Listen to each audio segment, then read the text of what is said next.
No es cierto que el gobierno haya mentido o faltado a la verdad en el Parlamento. Eso sí sabes, mentiroso. Segundo, las comunicaciones entre el subsecretario del Ministerio del Interior y la subsecretaria de Relaciones Exteriores se conocieron, se supo que hubo comunicaciones en la propia comparecencia de los cancilleres y su equipo en el Parlamento. Después se dio a conocer los propios chats que ustedes hoy conocen y se divulgaron en la administración, porque así lo hicieron saber tanto la subsecretaria de Relaciones Exteriores como el subsecretario del Ministerio del Interior. En primer lugar, iba a hacer referencia a dichos de la vicecanciller H y del presidente de la República, reivindicando que esta información se da de manera voluntaria. Falso. Nosotros solicitamos los contenidos de los intercambios entre Maciel y H, de los intercambios entre la misión consular en Emiratos Árabes y Cancillería, y los contenidos de la reunión de la vicecanciller H con el abogado de Marcet, con el doctor Balbi, y no se nos dieron los contenidos ni en la interpelación, ni luego cuando, por la vía de la Ley de Acceso a la Información Pública, se lo solicitamos a Cancillería. Cancillería también nos negó la información, aduciendo que estaban haciendo una investigación administrativa que no es causal, ustedes los periodistas lo sabrán, no es causal para no entregar información pública. No recuerdo que en el chat dijo eso, dijo ojo o guambia o que es un narco peligroso, sí. En este chat queda claro que el intercambio entre los dos subsecretarios, ya desde el mes de septiembre del año pasado, ya involucraba el tema de Marcet, y primeros días de noviembre del año pasado, recuerden que el pasaporte se termina dando a fines de noviembre, no solamente continuaba el intercambio sobre la situación de Marcet,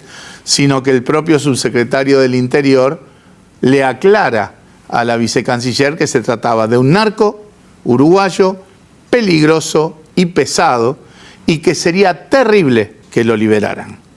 Esas eran las expresiones a principios de noviembre entre los viceministros. En la interpelación, el canciller dijo con toda claridad: ¿quién sabía que en noviembre quién era Marcet?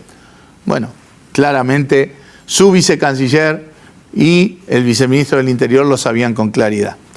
Además, hay que recordar que Marcet estaba siendo investigado en ese momento por la DEA estadounidense, por las autoridades paraguayas, en coordinación con el Ministerio del Interior.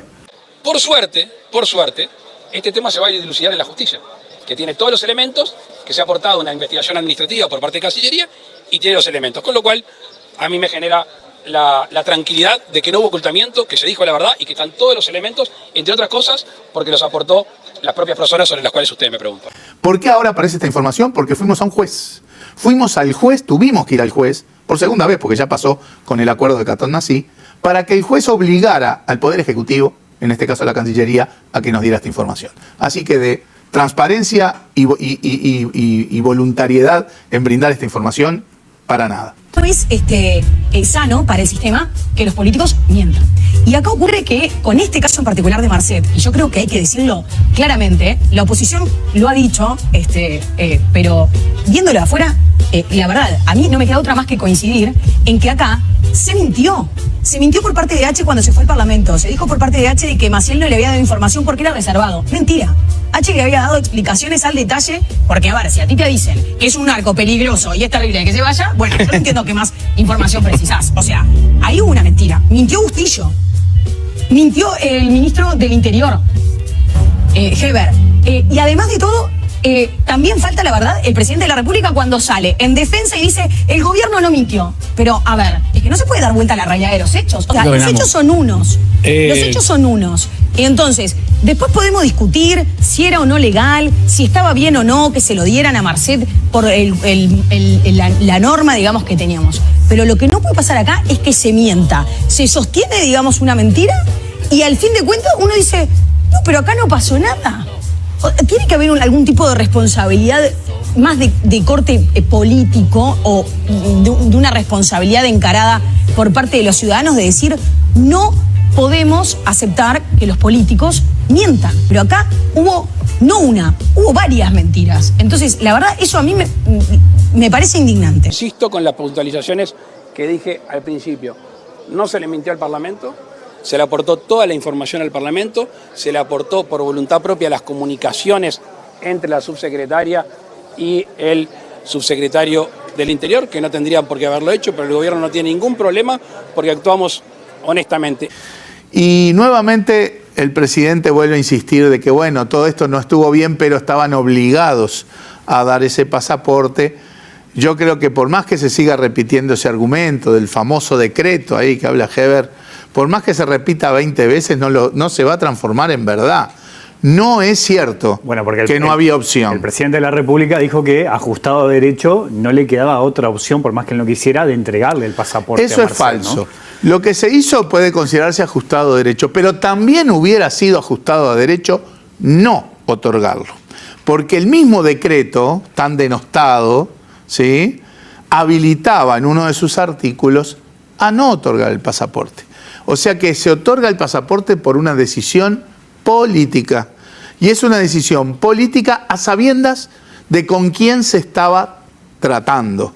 Porque, reitero, Maciel le dice a H, es un narco peligroso, pesado, y sería terrible que lo liberen. Por lo tanto, tampoco es cierto que estuvieran obligados a otorgar el pasaporte. El artículo 8 de ese decreto decía, y lo fundamentamos largamente en la interpelación, que en circunstancias especiales los ministerios, Cancillería, Ministerio del Interior, según el caso, tenían la discrecionalidad para decidir si se otorga o no el pasaporte. Y estábamos hablando de que era un pasaporte solicitado por alguien que había estado preso con antecedentes, por alguien que estaba siendo investigado internacionalmente y por alguien que estaba preso por un pasaporte falso. Si esas no son alertas suficientes, si esas no son condiciones especiales como para aplicar esa discrecionalidad, difícil encontrar otras. Y quiero agregar un tema más que surge de la información de estos días también, que es el intercambio entre la misión diplomática uruguaya en Dubái y la Cancillería. Porque desde Dubái, los servicios diplomáticos, los servicios consulares, solicitaron instrucciones en más de una oportunidad, pero además sugiriendo prudencia y cautela, a esperar a ver las resultancias judiciales en Emiratos antes de emitir el documento. O sea, los servicios uruguayos allá sugirieron cautela y prudencia. La Cancillería y el Ministerio del Interior actuaron todo lo contrario. Sin prudencia, sin cautela, le enviaron express el pasaporte a Marcet. Yo recuerdo al canciller Bustillo en la interpelación refiriéndose a la persona que estaba allá en Emiratos, como que pedía instrucciones porque era una persona muy joven y con poca experiencia. Inadmisible, insultante, y bueno, a la prueba está que esa persona tan joven y con tan poca experiencia la tenía mucho más clara que el canciller y el ministro del Interior.